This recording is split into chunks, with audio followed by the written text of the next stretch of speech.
eenyu sobuuf mataa lafa keessanii teessanii akkam fekkeetan kun meenaa himaa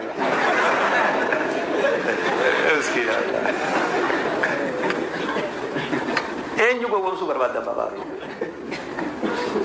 nama rakkoo halaaka kana keessaa najaa bahe mooraa tanaa najaan bahe kabajaa ulfina haadha abbaa biraa dhufe mooraa tanaa bahe intala kabajaa fi ulfina warra isaaniitii dhufteen mooraa tanaa baate tama gaazexenyaan fuula dura dhaabbatee akkamumatti rabbisi baasee jiru garuu garaa warra halaakameen gaafatin jee kana najaa bahe akkamitti baatee gaafadhu rabbiin keenya ni ajaa'iba dargaggeessa mucucaan qabne ka dogoggoraan qabne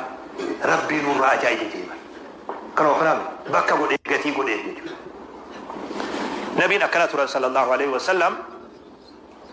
dargaggeessa diinsaa qabatee rabbi qabatee amaanaa qabatee safuu fi kabajaasaa qabate nama torba gaaddisa arshii jala rabbiin guyyaa qiyaamaa isaan kaayaa guyyaa gaaddisi tokko hin jirre gaaddisa rabbii malee san keessaa tokko dargaggeessa ibaadaa rabbi irra guddate jedhe nabi sallallahu alaihi wasallam dargaggeessa diinsaa qabatee hanga humna isaa diinsaatiif jiraatee